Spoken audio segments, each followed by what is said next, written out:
What's up, everyone? Shakiel Mahjouri here for CBS Sports, and you know who this is. He has worn just about every hat in professional wrestling, from advocate to wise man, writer to renegade leader, even photographer to WWE Hall of Famer. Ladies and gentlemen, his name is Paul Heyman. Paul, how's it going? Indeed. My name is Paul Heyman. How's it going? It's going very relevant. That's how it's going, sir.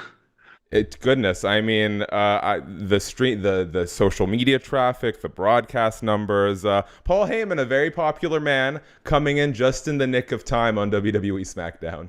I don't know if I would consider myself a very popular man. And is certainly embedded within quite an intriguing story that has captured the imagination of wrestling fans, sports entertainment fans, fans that never paid attention to WWE before on a global basis.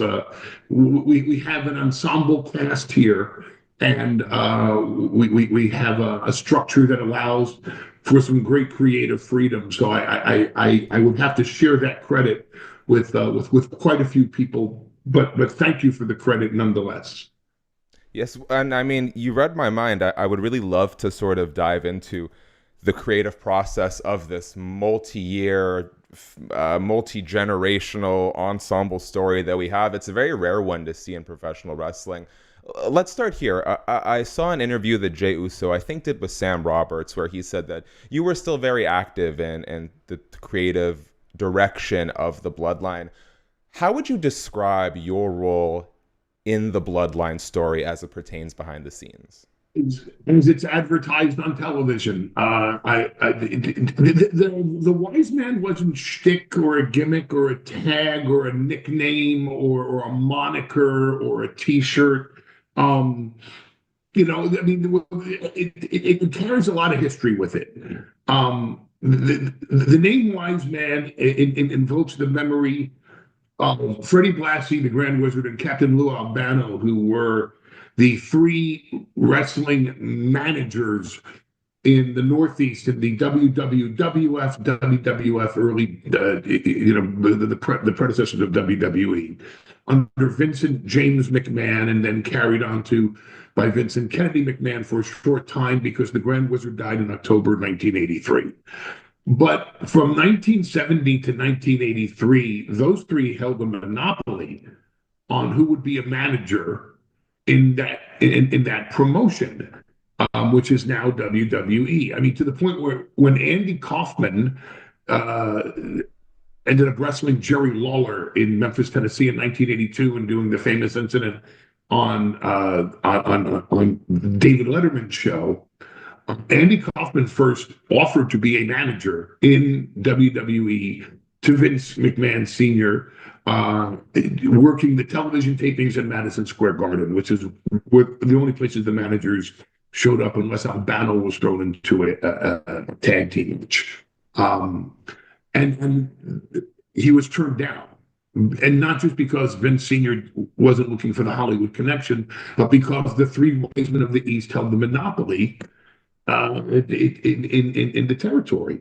So one day, Roman and I were in the ring doing our thing, and just something of the way that I phrased something, something that I had described, Roman turned to me and just said, "Wise man," and just as soon as he said it just clicked. It just clicked with everyone that heard it.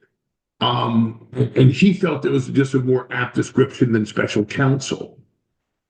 So the legitimate position that I think I hold with that entire family would be to be their wise man, a rabbi, a consigliere, an advisor, and a very close one, a member of the family, and advising from within. Would you say that during these past 5 months in which you've been absent, you've still been very involved day to day, at the very least, sort of touching in with some of the guys and spitballing ideas, That's no secret. I feedback? mean, because if you read some of the interviews that have been done with a number of people, be it Braun Breaker or Damian Priest or Bronson Reed, let alone Jey Uso. It's no secret that I've been working in and concentrating, or Gunther. Just no secret. I've been working with a lot of the young talent backstage and love doing it uh, because there are so few veterans that are available at their disposal right there during the show, for instant feedback, for that last moment before they go through the curtain, some observation of what could make the segment better. And I've survived in this industry long enough that now I'm the old guy. So I'm the old guy that they come to, because it's like, pass some wisdom on to me, old guy. And, maybe you should do it this way. That's what I've become, is just the sensei, if for no other reason, but because I have survived so many generations. Well, I think there's probably a few more reasons than that. And I wonder if someone's going to take a photo with this generation's wise men, and who knows, maybe down the line we'll see them in a promo with some of the greats. Where like you mentioned, you have come and you've seen so many promotions, stable storylines come and go. And this is an argument I have on and off with some of my colleagues at CBS. Where would you rank the Bloodline among the great stories told in pro wrestling? Reason, but because of the longevity that this storyline has had, I had to rank it number one. Mm-hmm. I mean, the money drawing years of the Horsemen weren't this long. The money drawing years of the NWO wasn't this long. The money drawing years of Austin versus McMahon wasn't this long. Hogan versus Savage, Hogan versus Piper, which put WrestleMania 1 on the map. So just in terms of overall storytelling, and the constant web and flow of affecting other people's environment in the roster, and how they tell their stories, I would suggest it's the most significant. It's the biggest money drawing. It has the most longevity. It has held the most interest, and overall, it has done so by being the most intriguing and compelling, because at every turn you see the characters not just turn towards what the story calls for, but the long-term effects of the development of these characters and the evolution of these characters is never lost on us. So if something happens that changes Roman Reigns in 2022, we don't disavow knowledge of it in 2024. It plays into what's happening in 2024. So because of that, and because we keep it consistent, I would have to rank it number one. All false humility aside. Yeah, I've actually made a similar argument, so I appreciate you backing me up on this. What do you think when people sort of ask me, people who aren't in the pro wrestling sphere, they're not drawn to it, they ask me what some of the things are that hold my attention. One of the things I always point to is the influence that the live audience has on the direction of the superstars' careers. And I don't think there's a more poignant recent example than The Rock, Cody Rhodes, and Roman Reigns. What do you think is the lesson to take from the direction that storyline was seemingly going, where we thought it might be pivoting to, and where we ultimately ended up? What's the lesson there? Have your finger on the pulse of the audience at all times. And some people don't, and some people do. That story ended up exactly where that story should have ended up. And that story ended up with Roman Reigns versus Cody Rhodes in the main event of WrestleMania 40.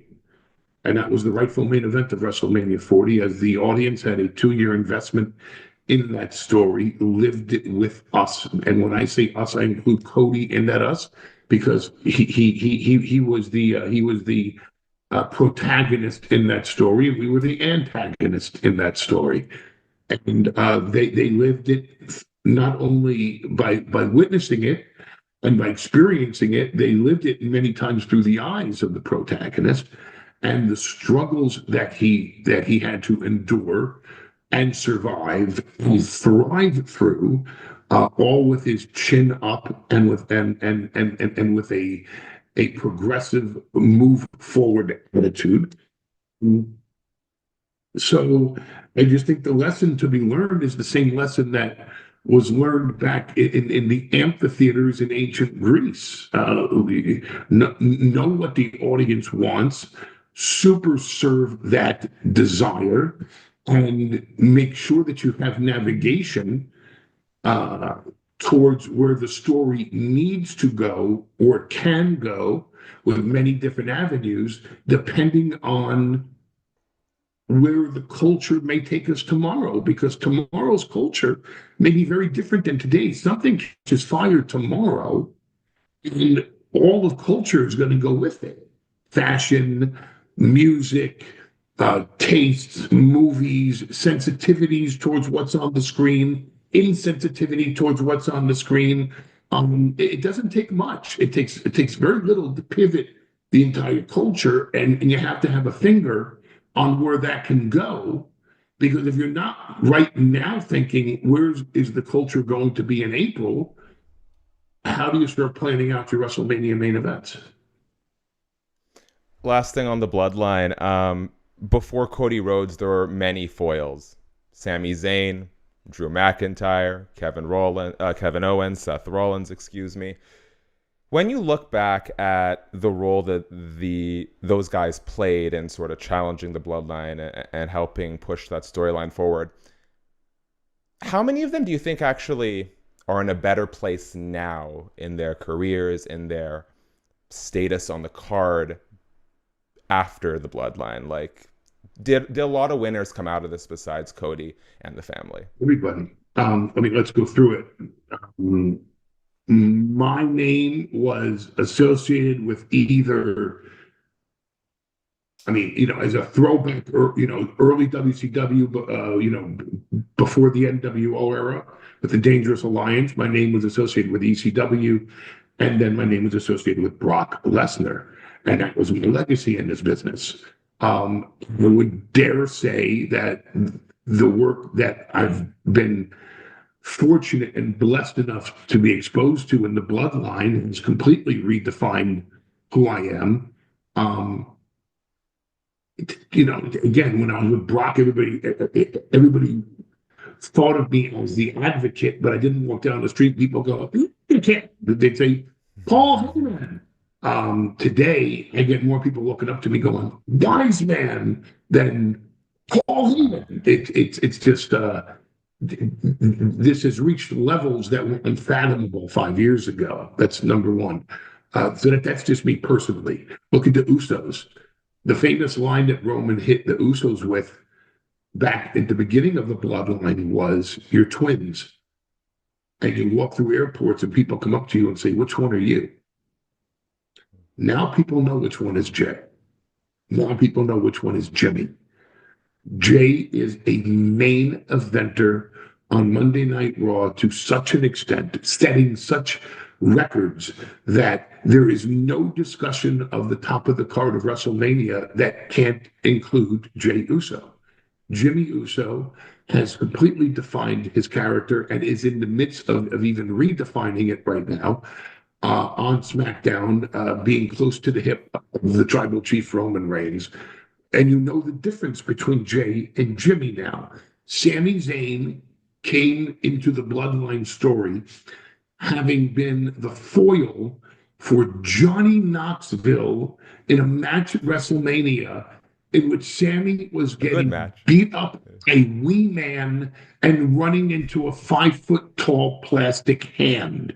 That was Sami Zayn's big contribution to WrestleMania. And 6 weeks later, he's in the locker room with the Bloodline, and less than a year later, people are debating whether he or Cody Rhodes should main event WrestleMania against Roman Reigns. I'd say Sami Zayn's stock got raised within the Bloodline. And Solo. Then there's Solo, and then another member of original character and persona in the Bloodline. Solo's carried everything since WrestleMania. Solo's been the main antagonist in WWE since WrestleMania. And his work is astounding. He was a mute. He was Harpo Marx, if people know the reference. He didn't speak. When he did speak, it was one line.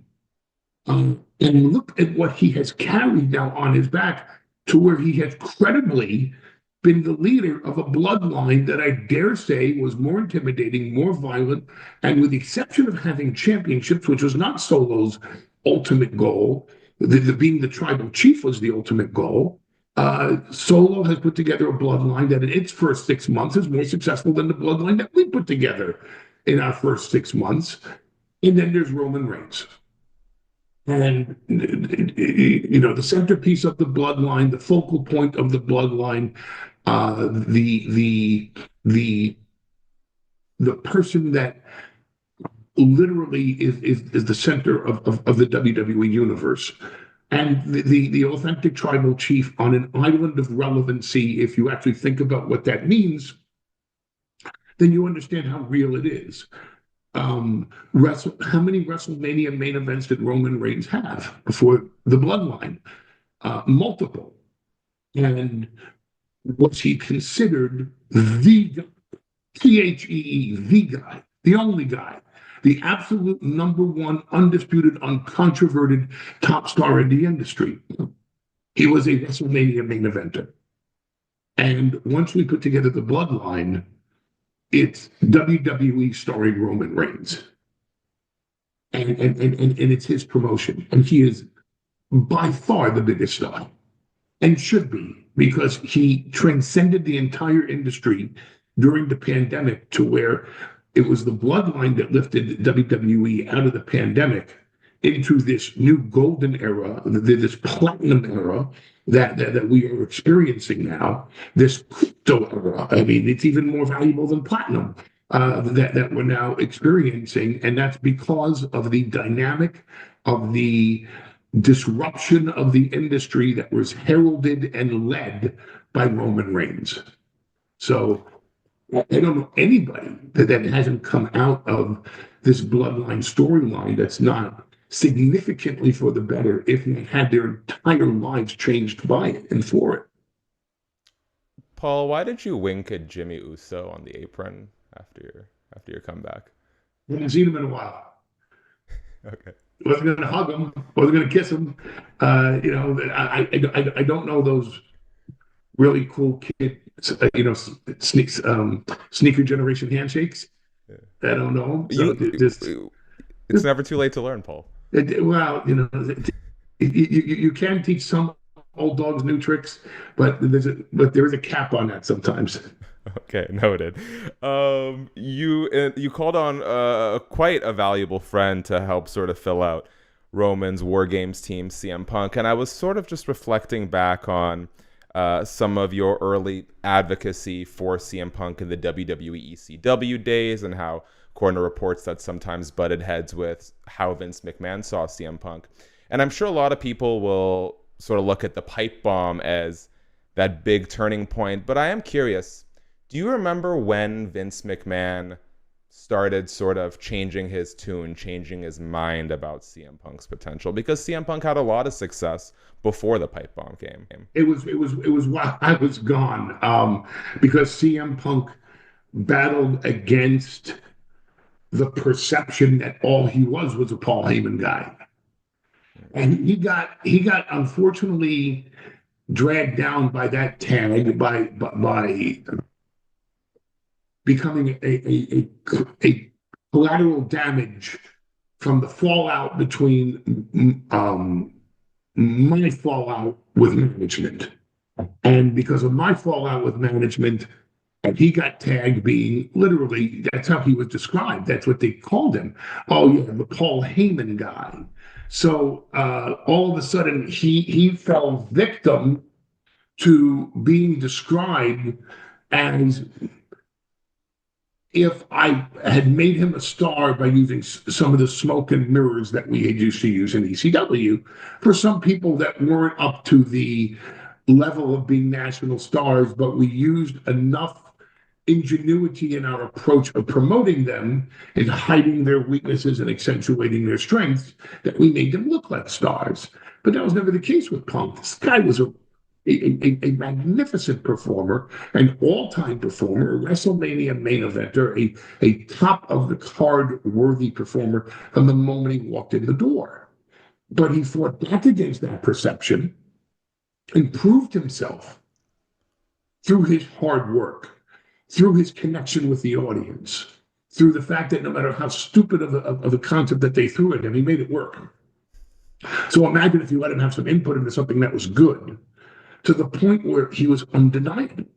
You just could not stop the progress, no matter how hard they were actually self-sabotaging their own product, to the point where he rose to the top of the card because the audience shoved him to the top of the card because they weren't accepting the way that he was being presented, knowing that he had so much more to offer. Are you speaking much with Brock Lesnar these days? You know, it's funny when people ask me about that, and it's the same answer I would have given in 2002 or in 2009 when he was the UFC heavyweight champion, and people would see me, in the background in his training camps or at his fights. When it comes on a farm in Canada, when it comes to Brock Lesnar, Brock Lesnar doesn't like to be discussed about anything about his life that's off camera. So if I do speak to Brock Lesnar, he would want that to be private. If I don't speak with Brock Lesnar, he would want that to be private. Number one, I would never want to violate his wish of privacy. And number two, I would fear for a human being that would want to violate the feeling of privacy that would be decided by Brock Lesnar. So based on both love and appreciation for the man and a healthy dose of absolute fear of the man, I will neither confirm nor deny my knowledge of even the existence of a species on this planet that carries the name. To the extent you're willing, or you can just pass, when do you anticipate we'll see him back in the WWE? Don't really put any thought into that at this time because it's not a subject that's going to resolve itself by Survivor Series, yes, or by the end of the year, and therefore it's just not on the radar of things to address today.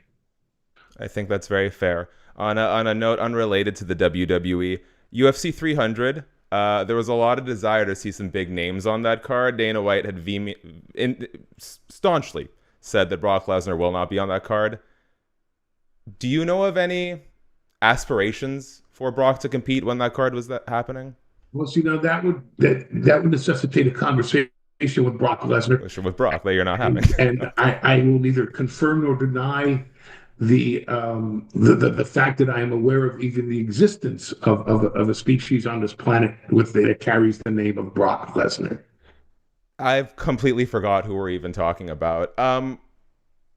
Could you tell me a little bit about the role that Taz played into introducing you to a young athletic specimen who by November 23rd, 2024 ceased to exist?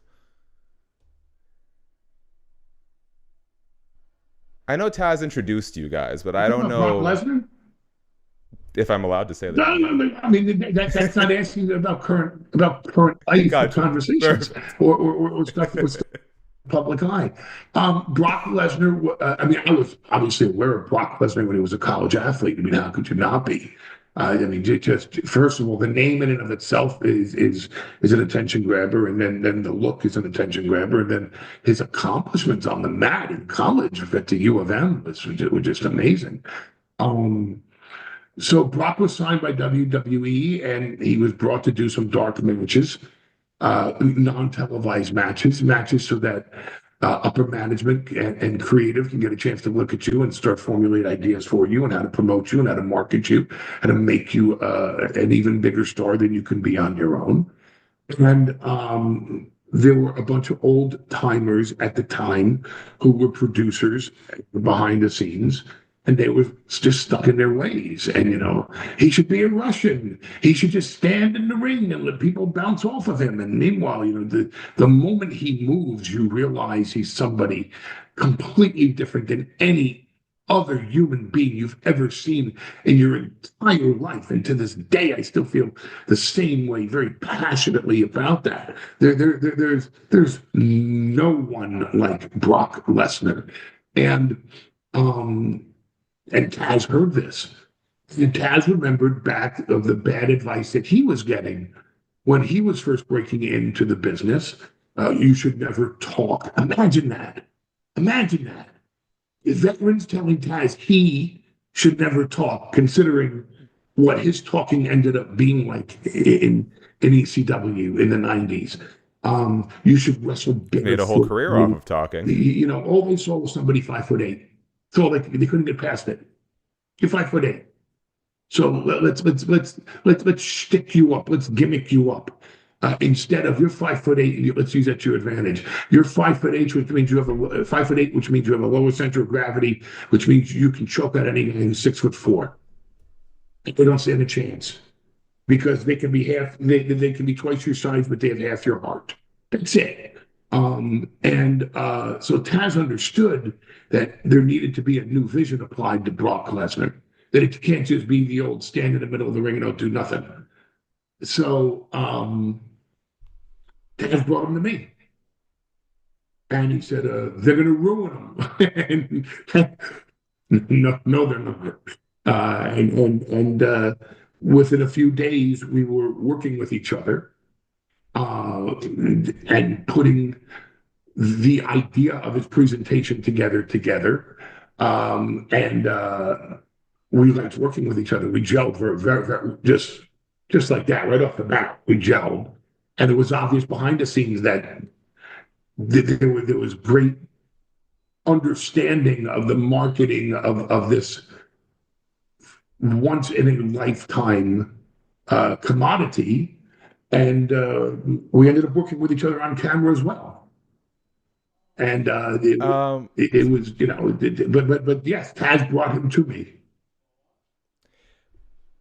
I just, as you were speaking, obviously Brock, one of one athlete, but I couldn't help but think about your friendship and your time with Bam Bigelow. Is there anything when you saw Brock that sort of reminded you of that athletic, clever gargantuan that was maybe being underestimated a little bit? Back in 1985, Bigelow fit that mold. And there's always this intrinsic desire to find the baddest man walking the face of the planet, and there are many different descriptions of it, but who truly is the invincible, invulnerable, indestructible beast that can conquer any other group of human beings if it all came down to just hands and feet and your body as a weapon. And back in 1985, a bounty hunter from New Jersey who's 390 pounds with missing teeth and a tattooed head that could do tumbleweeds and moonsaults off the top rope with ease, and could dive over the top rope and could drop an elbow or a leg off the top rope at 390 pounds, who was a gold medal winning amateur wrestler from the state of New Jersey, who had a fierce reputation in Asbury Park and Red Bank and the surrounding areas of having massive brawls where he laid multiple people out in biker bars This was what someone could point to in 1985 and go, that's the baddest dude walking the face of the planet today. That's the monster. That's the beast. That's the killer. That's the fantasy that we all have of the villain that we all marvel at, that can walk into a bar and there's 20 guys going, hey, well, rip you apart. And he goes, you're going to need more guys. And he's a real life Rambo, but he's been 6'3", 390 with a tattooed head. So yes, when I first saw Brock, it invoked that very same emotion of we can accurately market this person as being the undisputed number one that is walking the earth at this time. Do you remember going to high school with actor Rob Morrow? Did I? Okay. So I have this. I always like to try and catch someone with one of these. So I always look at like recent alumni. I think there was like a 2-year age difference, but he went to 2 different high schools. He dropped out in senior year, so I don't know if you did, but it was worth. Same one as you. That's name I cannot. Whatever's on your Wikipedia page. Edgemont? Because I didn't go to Scarsdale. Edgemont. Aaron Sorkin, who did The West Wing.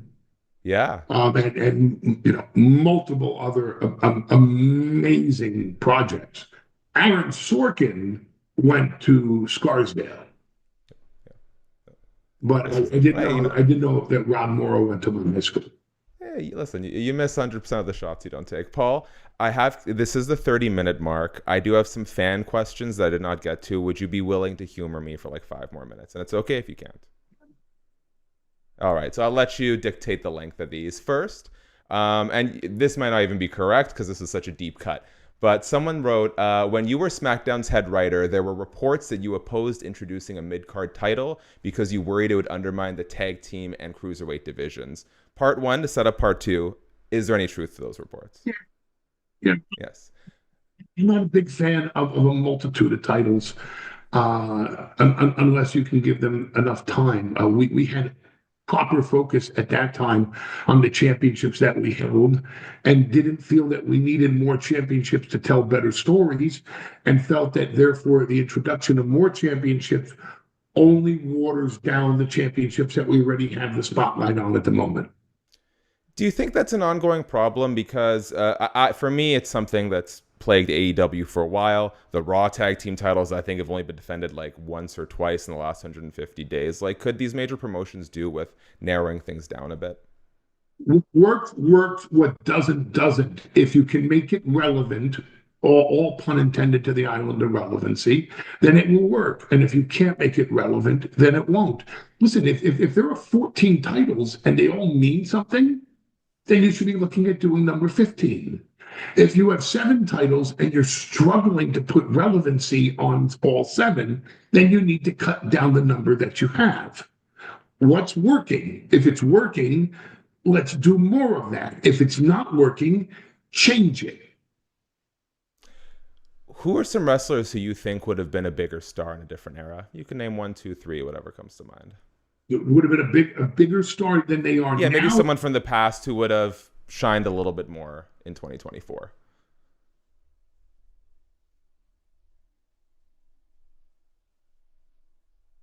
Because of their character, or because of their understanding of the audience, and therefore they would know how to play their role today. Did either of those criteria spark someone? Because I got an open mind here, Paul. Rick Rude. Why? Because he could feel an audience. Austin Idol. Because he was the first guy I ever worked with that would literally go out to the ring and do this.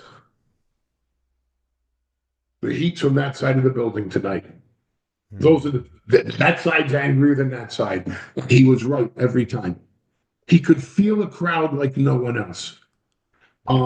Jake Roberts in his prime, Raven in the ECW in 1985, could feel and read an audience better than anybody at that time.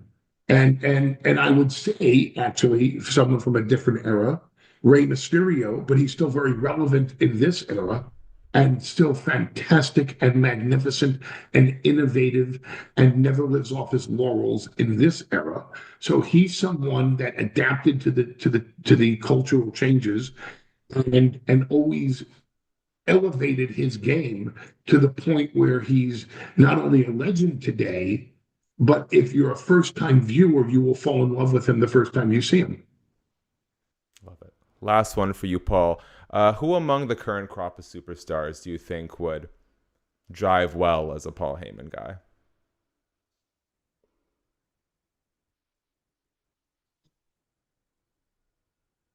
I'm very partial to my tribal chief Roman Reigns, Okay, that's fair. and I to speculate on who I would gel with. I will tell you this. I will tell you that I watched today's roster with awe. I see Gunther, for whom English is a second language, master the language quickly, understand how to lure in an audience, and now knows how to modulate his voice to the point where he controls the emotion in the room. And you have to think that at some point he's still translating this in his head before it comes out of his mouth. I watched Damian Priest go from a great prospect to someone that, again, much like Jey Uso, you can't have a serious conversation about the top of the card of WrestleMania and not include a discussion about where does Priest fit in here right now. His growth has been remarkable to watch. Braun Breaker's growth on a weekly basis is absolutely mind-boggling and awe-inspiring. And anybody that's around him is inspired to up their game because he's so driven and ambitious to up his. How can you look at 2024 and not envy anyone that gets to play a scene with Liv Morgan? My God, what she has done with her persona in the past 6 or 7 months is just worthy of deep review as to the nuances and the idiosyncrasies that she allows to seep through to the audience while maintaining the role of the antagonist. And on the flip side, how can you ever look at a scene with Rhea Ripley and not say to yourself, I'd love to be in a scene with her. I'd love to play off that character and that persona and her presentation of herself to the audience. I could go on and on about today's roster. It's the same thing that after he did the shtick match with Johnny Knoxville, that when the idea came up about Sami Zayn, Roman was all over it. Roman deserves all the credit for that because Roman was just like, my God, what the layers that he can expose in all of us, that Sammy would be the conduit to expose so much about us in the bloodline. That Roman never looked at it as, well, what could we do with Sammy? It was, imagine Sammy being the reason why this comes out, or this side of Jay comes out, or Jimmy comes out, or Solo comes out, or the wise man comes out, or the tribal chief comes out. So, who wouldn't want to play a scene with Sami Zayn? And marvel at what Kevin Owens can do off the top of his head. And then there's Cody Rhodes. I mean, my God, man. You talk about someone, when Cody Rhodes first came back here, we all had the same sentence that we gave in the press conferences. It's hard to look at Cody and not think of Dusty. And to Cody's indescribably massive credit, I think now is the point in history where we are coming to realize that Dusty Rhodes is Cody Rhodes' father. And Cody Rhodes is the bearer of the name of the family that drives the most interest and is now the most famous. And if you would have told somebody that 3 years ago, they would have thought you were nuts. But that man has worked so hard, so tirelessly, and so magnificently, and has hit it out of the park on a consistent basis, 52 weeks a year, and has never struck out. Not once have I seen a bad performance from Cody Rhodes. Not once have I seen him lackluster. Not once have I seen him rest on his laurels. And if you can't give that man those flowers now, you're not paying attention. Who wouldn't want to play a scene with Cody Rhodes? And then, of course, there's CM Punk. And you just realize rebels age out. And once they do, they can no longer be the embodiment of the disruption that progresses against the establishment. And yet, he is now the older rebel with a little bit more wisdom behind him and a little more tact involved. And he's much more compelling of a character and a persona, let alone his ability to portray it, than ever before. If you had told me that in 2012, that 12 years later, CM Punk would be a far more fascinating character than he is now at the height of his rebellious status, I'd say that's just not in the cards for him. And yet, I look at what he did with McIntyre this year, and I realize he's so much more interesting now. He has such a deeper connection with the audience now, which I would never imagine to be possible. And I could go on for the next hour. We have the deepest, most talented roster in the history of the industry. And we are led by a creative visionary in Paul Levesque who loves to collaborate with these talents in order to find not only their greatness within, but the greatness that they leave on the table and forget about at home. It's just it's an inspiring, creative environment that allows all of these talents to flourish today. So while I can't tell you that I want anyone to be a Paul Heyman guy or Paul Heyman girl because of how much I am committed to and in love with and passionate about the presentation with the tribal chief Roman Reigns, I am admittedly the biggest fan of this ensemble cast known as WWE Raw, SmackDown, and NXT that I think you will ever find. Paul, what a beautiful way to tie this together. Thank you so much for contributing so much to this. Thank you for letting me keep you long. I hope next time we can talk some MMA, some movies, some stuff off the beaten path. I want to let you have the last word. So very quickly, guys, thanks so much for watching. Subscribe, tap the bell, thumbs up. Let us know, what is your all-time favorite Paul Heyman moment? What's your all-time favorite Bloodline moment ahead of Survivor Series WarGame in my hometown of Vancouver? So I hope to see you all there. Paul, if there's anything you want to tell the people, I'll let you have the last word, sir. This man again after I'm on this show.